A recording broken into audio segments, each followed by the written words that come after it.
Nang maiwan si Joanna at Jello sa bahay nila Jeannie, isinagawa ng binata ang maitim na plano.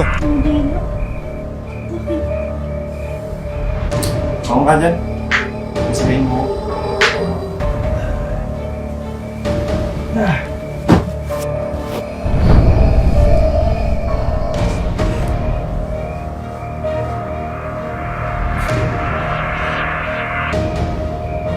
Hindi ko talaga gets bakit pumatol ka sa room. Maganda ka naman. Kung salita ka, parang hindi mo kapatid si Gina. Hindi naman sabihin mo. Nangyari po ang unang insidente ay noong December 21, 2023. Sa loob yan ng mahigit kumulang 10:30 ng gabi.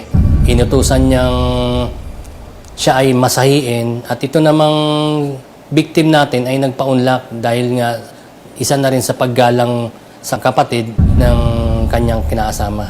Mahal ko si Jeannie. Kahit kailan, di ako magiging sayang. Tindihin mo yun.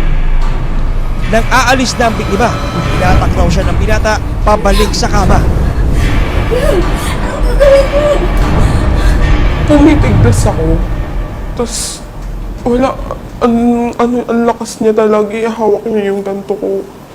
Tapos nilalayo niya yung cellphone ko kapag kinukuha ko, pinapatay niya. Pag binubuksan ko, kinukuha niya, tapos nilalagay niya sa malayo. Tapos sasabihin niya sa akin na, alam ko namang gusto mo din to, pinapatagal mo pa, ganun.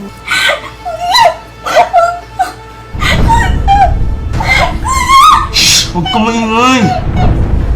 Huwag ka maingay! Sinubukan daw niyang tumakas, pero binilaan siya ng suspect na huwag magsusumbong.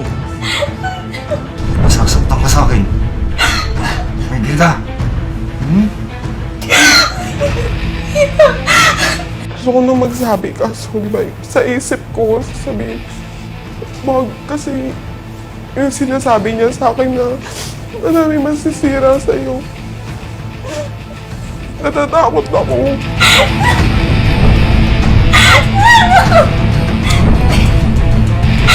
Kaya naman pikit mata nitong itinago ang kalbaryong sinapit. Kung magsusuno ayang kaya katang balik na rin.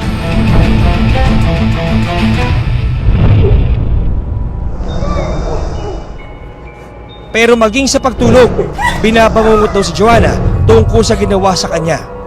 Hanggang sa binabangungot na lang ako. Hindi ka nag-iisip na ako eh.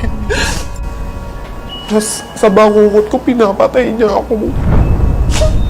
Pinalaslas niya yung dito ko. Hinapas niya ako ng bakal, ganun. Pinapatay niya talaga ako, nilalaslas niya yung leeg ko.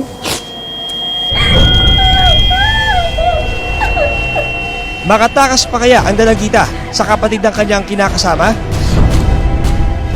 Hoy, At paano mahuhuli ang lalaking ng abuso sa kanya? Huwag ka magsusumo kahit kanino ha. Handa mo. Sirahin ko yung buhay mo.